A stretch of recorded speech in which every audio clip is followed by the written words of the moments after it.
Why are you doing gray on gray?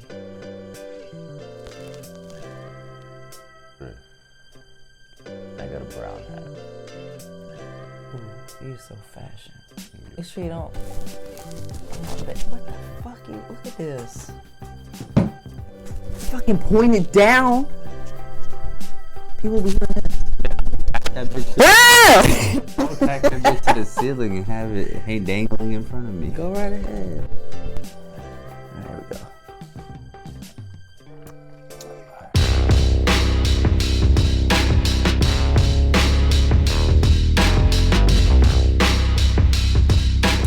What is going on, everyone?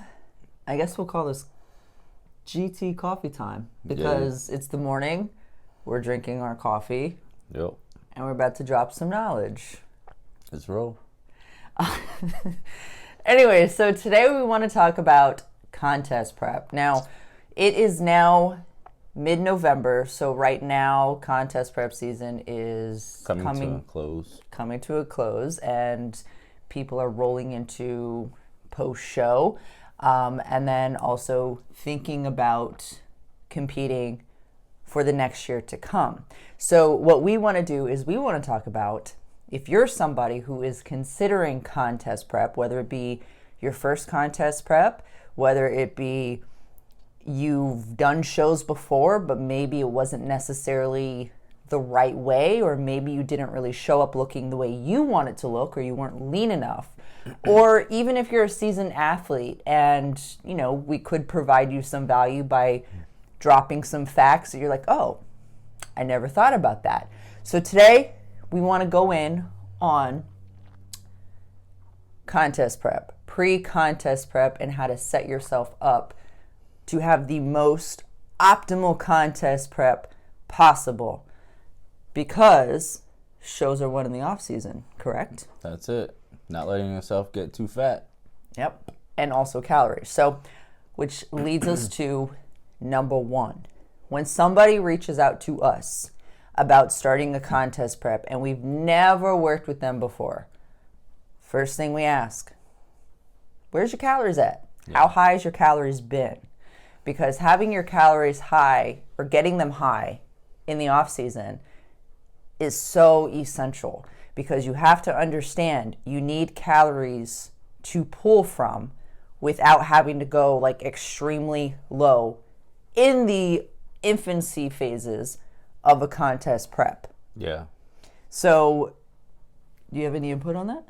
I mean, kind of like the analogy I use is kind of like if you have a car and if you have to travel 1,000 miles, you're not going to actually start that actual journey with only a quarter tank of gas. Mm-hmm. That gas is your calories, so we need to make sure that you have a full tank, you've maxed the capacity to where as you're actually going through that journey, you actually can ensure that you have the sufficient amount of fuel to prevent plateaus. Doesn't mean that plateaus won't exist or they won't actually come, but we're doing everything, or you're doing everything in your power to try to prolong that from actually happening. And it puts you in a good space or a good place going into contest prep. So your primer before the actual prep. Yeah.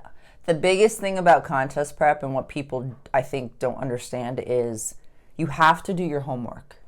Meaning you have to make sure your calories are in a good place. They're high enough, because starting a contest prep out on like the 1,200 calorie diet, which just seems to be like a popular calorie intake, I think for it's some just where reason. Most of these apps create this generalized number. I don't know where they got it from. And people run with this shit. Yeah. And you have to think of it this way. If you're starting a contest prep, let's say you're like 18, 20 weeks out and you're already on 1,200 calories.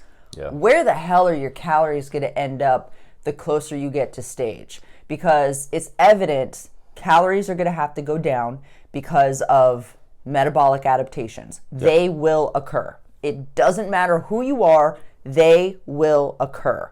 Now, what that means is basically hormones are going to downregulate. More specifically, the thyroid hormone is going to downregulate. Thyroid affects metabolism. So if thyroid downregulates, so does the metabolism. Yeah. So if you're starting off on a prep on like 1,200 calories, where are you going to end up at? Like 400 calories per day? That's just fucking crazy. So you got to make sure your calories are in an optimal spot. Now, with that being said, with having calories be in an optimal spot, let's talk body fat percentage. So that's the next thing you want to look into. How much weight do you have to lose, and what is your current body fat percentage? Why don't you open us up? I mean, sometimes it's like, for us both as coaches, when we have someone that's going into a contest prep or seeking out help or assistance for going into a contest prep, of course the caloric or calorie intake is important, but then the next thing in line with that is, where does your current body fat percentage, or how much body fat are you actually holding? Not everyone really has that ability to know what their true body fat percentage is, and that's all, and that's okay. The important thing is that if you don't know that body fat percentage, you know, for us as coaches, you know, what we really kind of rule of thumb, and this is kind of a more of a generalized answer, is that usually between 12 and 14% body fat is a good number to actually kind of with handle, especially if you're someone that actually kind of tends to be a little fluffier, or you're not maintaining a lean physique naturally as easy. Yeah. That's a good number to actually be around. But if you're not knowing exactly, you have no clue where your body fat percentage lies, photos, taking pictures, progressive pictures, even for yourself, in an improvement season is important for yourself to kind of have that journal of data to kind of see how you're doing things and to see how things are actually progressing. And that's a good way to kind of gauge, okay, you know, what is it going to take for me to lose body fat? Even measurements. So obviously, you know, it's not going to be as tedious as it would be once you're in a prep. Because obviously when you're in a prep, you're measuring everything. Arms, waist, hips, chest, shoulders, you know, glutes, glute fold, calves, all that stuff. Yeah. But I think also another good indication would be when you're in your off season to measure your problem areas, like where you're gaining fat at, or where do you hold fat at. Because obviously if that number's going up, that's the indication like, I'm putting a little bit too much on. We need to scale back. I agree. I think if you're, for example, if you're a male and you carry most of your weight in that abdominal area, not to get overcomplicated and too analytical, but still being observant to knowing that, look, if you're trying to focus on increasing calories, but every week or every 2 weeks you're noticing a 1/4 of an inch or a 1/2 an inch increase in your waist, well, we know that the calories is probably excessive, and we need to either be a little bit more conservative, or we need to maybe not increase calories as often to allow your body. Well, exactly. Because you know, males, they'll go 0 to 100 and not give a fuck. Yeah, it just depends, but just making sure that you're not putting a bunch of different body fat on. It's not going to be anything that's going to be beneficial for your future goals. Because you got to think of it like this: if you're packing on all this body fat, it's like the more body fat you pack on, the harder it's going to be to get off, and the longer you need to actually diet. You know, nobody likes dieting for a long period of time. Like it sucks. It does. Yeah. But you got to do what you got to do. And if you're kind of having that, you know, for every action there's a reaction type of thing where you're packing on all this body fat and now you got to get it off, well, that just extended your prep time. And that doesn't guarantee that the longer you diet, the harder you diet, that you're going to show up looking the best you've ever looked. Yeah, the longer your diet doesn't necessarily mean that it's going to alleviate all of these potential negative things that you may run into. You know, that's regardless of where your body fat percentage lies and how much body fat you have on, to be honest with you, because that's a very individualized. Yeah, some people how things can kind of go with someone. Exactly. Like some people I think can hold a little bit more body fat but still look okay. Sure. Yeah. But others, not so much. Especially for females, because, you know, males, you said they tend to hold a little bit more in the waist. Obviously, genetics play a lot into that. But females, they tend to hold a lot more in the hips, glutes, leg region. Yeah. So that is always going to be the last to come off, because I'm somebody where I hold my weight there. And that's always a good indication for me, like, okay, I'm packing on a little bit more body fat. I need to scale this shit back, because it's going to be that much more harder to get it off of my problem area come contest prep time. Yeah. So that's why knowing or not having being sloppy fat, I guess is what I'm looking for.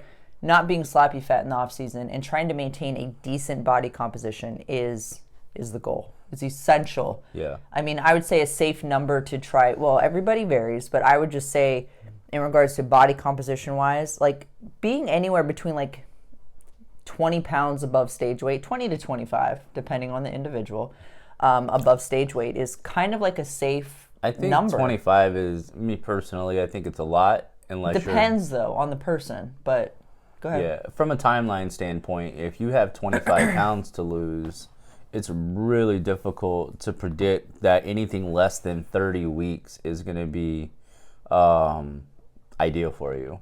True. Because you will run into obstacles, you will run into plateaus within that timeline. So just because you have 25 pounds doesn't mean that you have a 20-week prep or a 25-week prep.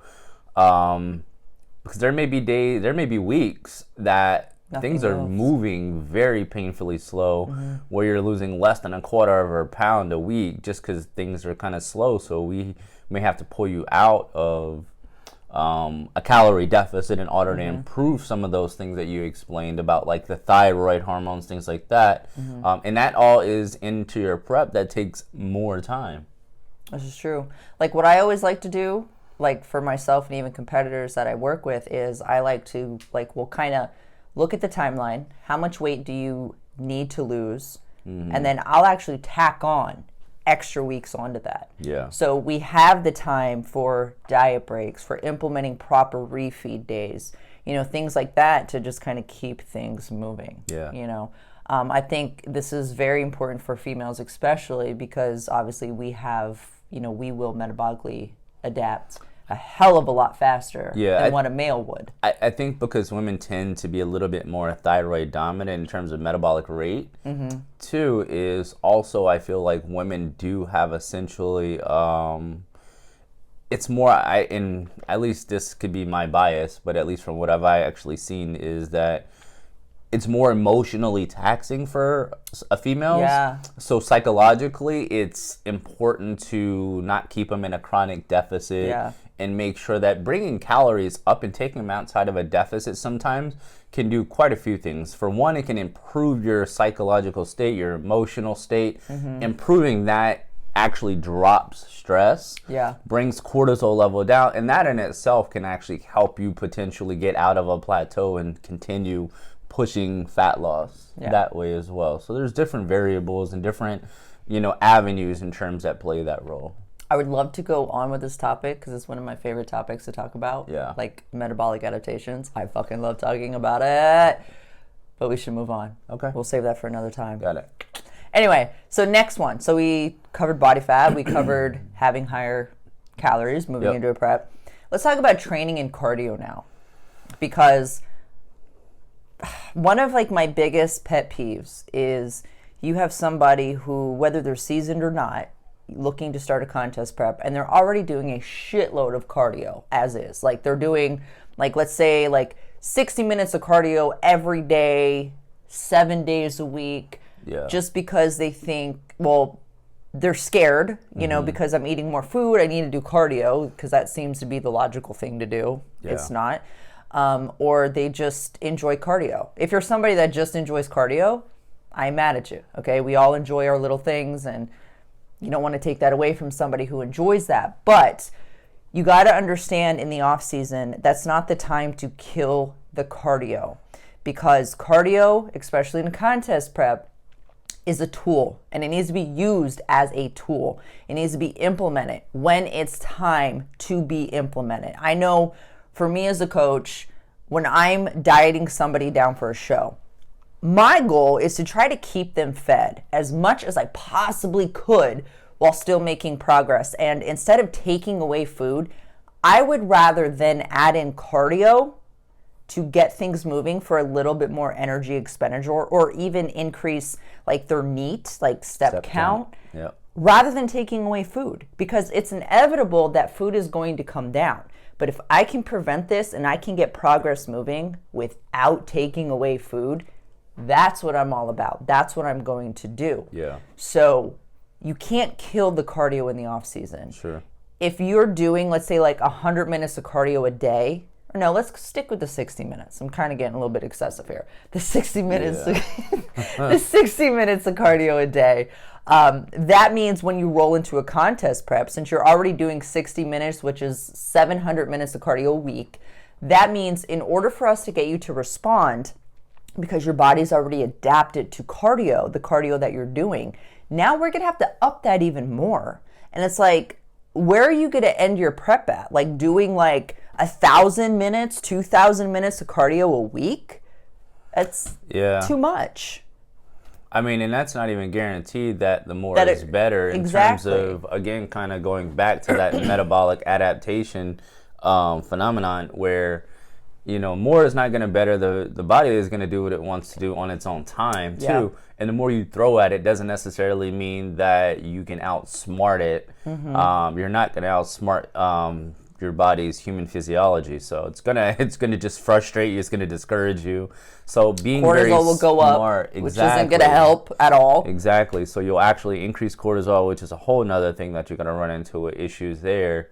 But the three things kind of that I look at as a coach when it comes to your energy expenditure. So essentially, in short, that's your training, your cardio, your current cardio status, and current NEAT status as well. Mm-hmm. Because just like cardio, if NEAT is excessive because you're like, okay, well, I'm going to reduce my cardio, but I'm going to make sure that my actual step count is 12,000.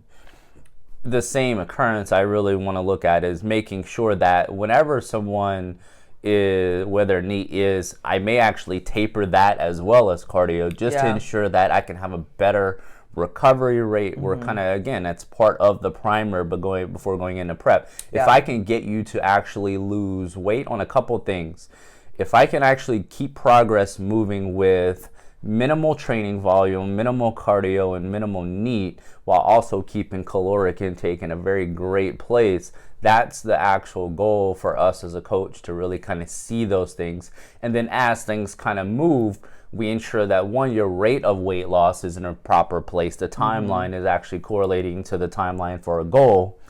And then we manipulate those things according to how the response of the athlete is. Yeah.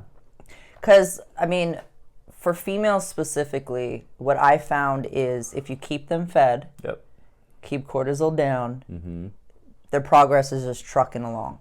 But once you take that food away, obviously cortisol is going up. And then if you try to overwork them, like throwing a shitload of cardio, nothing's happening. Yeah. Nothing. Now, of course, it is all case by case, but these are scenarios that I've seen. And I've actually read something the other day, which I was like, damn, that sums everything up perfectly. And it was, the goal to a contest prep or fat loss is to do as little as possible to make the most progress with. Absolutely. And I was like, 100%. Yes. But anyway, so that's cardio. Now, what about training? What would you say would be like a good thing for your off season going into a contest prep with training? I mean, that's a difficult one to really kind of answer what's classified or quote unquote optimal training. True, because everybody's different with the stimulus. So I always say, very similar to like nutrition side of things, training side of things should be monitored to kind of see what you're currently doing. Because think of it this way, if you're tracking everything meticulously in terms of nutritionally, but you're just going in there and because it's in quote unquote improvement season and you have that availability of calories, you're going in there and actually kill it. And let's say that training is so super high in terms of volume. When we go to set parameters and set the actual foundation, what if your volume is cut in half by default just simply because now that we're monitoring things? Well, guess what? Calories may be too high to off-shift the actual training volume now, because now we've actually cut training volume in half, not on purpose, but because we didn't have the data to support what we currently were doing prior. So that's something to always take into account. So, and again, you don't have to meticulously look at everything. What I always recommend is look at a couple things in terms of some core lifts, some of your primary movements, track that, and then accessory work, kind of let that kind of fall. When I say accessory work, that's like buys, tries, kind of throwing those things, sprinkling those in around the primary movements. So those things can be important, and we build from there. So we look at the preliminary base foundation of what the training volume is, and we progress accordance to what everything else, as long as everything is aligning in regards to the progress. And one thing that I think is probably the smartest thing an individual can do in their off season transitioning into a contest prep is when you're in your off season, don't kill you got to have so many sets and a shitload of reps. What I would actually recommend you do is focus more so on progressive overloading each week. Yeah. Meaning focus on increasing weights rather than killing the reps, killing the sets, because more isn't better. Because if you want to progress, you have to allow recovery to happen. Okay? So obviously recovery, I'm referring to a deload. And I've heard the dumbest shit the other day. I got to share this. The dumbest shit is what I've heard is that, and this is from a coach, is that deloads are only for powerlifters. Oh yeah, that's stupid. I just want to throw my cup across the fucking room. They don't even know what a deload is. That's so stupid. Yeah. But if you heard that before and you're like, well, that's only for powerlifters, you're wrong. Because are you still a human? Do you still have a central nervous system?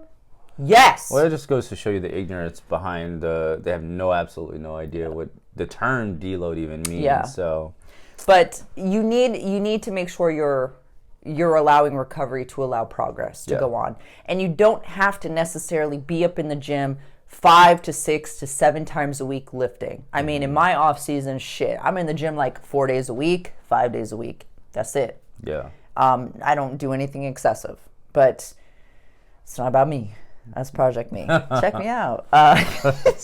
Anyway, so I think that wraps up training. Yeah, I agree. I think that's... So just don't overdo the training volume. You don't got to kill it to make progress. Focus on progressive overload. Focus on trying to increase weight each week. Even if it's by 2.5 pounds each week, you're still progressing. Yeah. And that's what it's all about. And also adding in the recovery factor.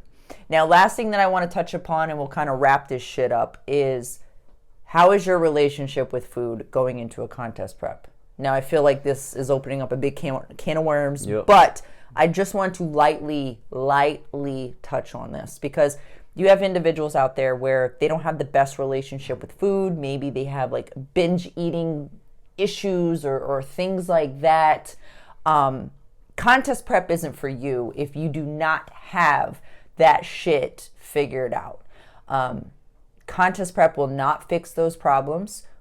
If somebody comes to me and they're like, yeah, well, I binge, I don't have a good relationship with food, but I want to prep, it'd be I'd tell them no, straight up, because you need to seek a counselor or a therapist to help you with these issues. It is not the coach's job to help you work through your food issues. Because that's out of our scope of practice. And I have no shame in telling an individual that. So if you have an issue with food, you gotta have those things fixed. Make sure they've been fixed before moving into a prep, because a contest prep will bring those demons out. Point blank. Yeah, I mean, I don't really have a whole lot to add to this. I mean, that's it.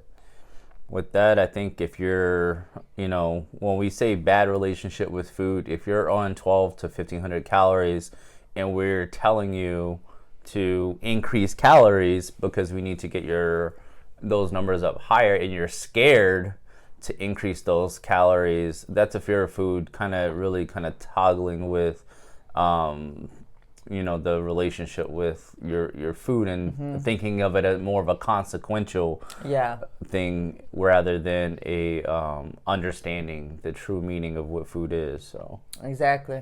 Yeah. Or if you are so restrictive and it does cause you to binge eat, if you're a quote unquote clean eater all the time and you're just eating a shitload of veggies and you want to roll into a contest prep, Yeah.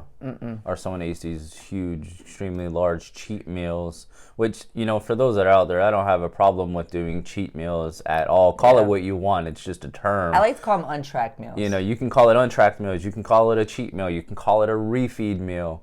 They all have a purpose, but not to take it and run with it in an excessive manner, I should say.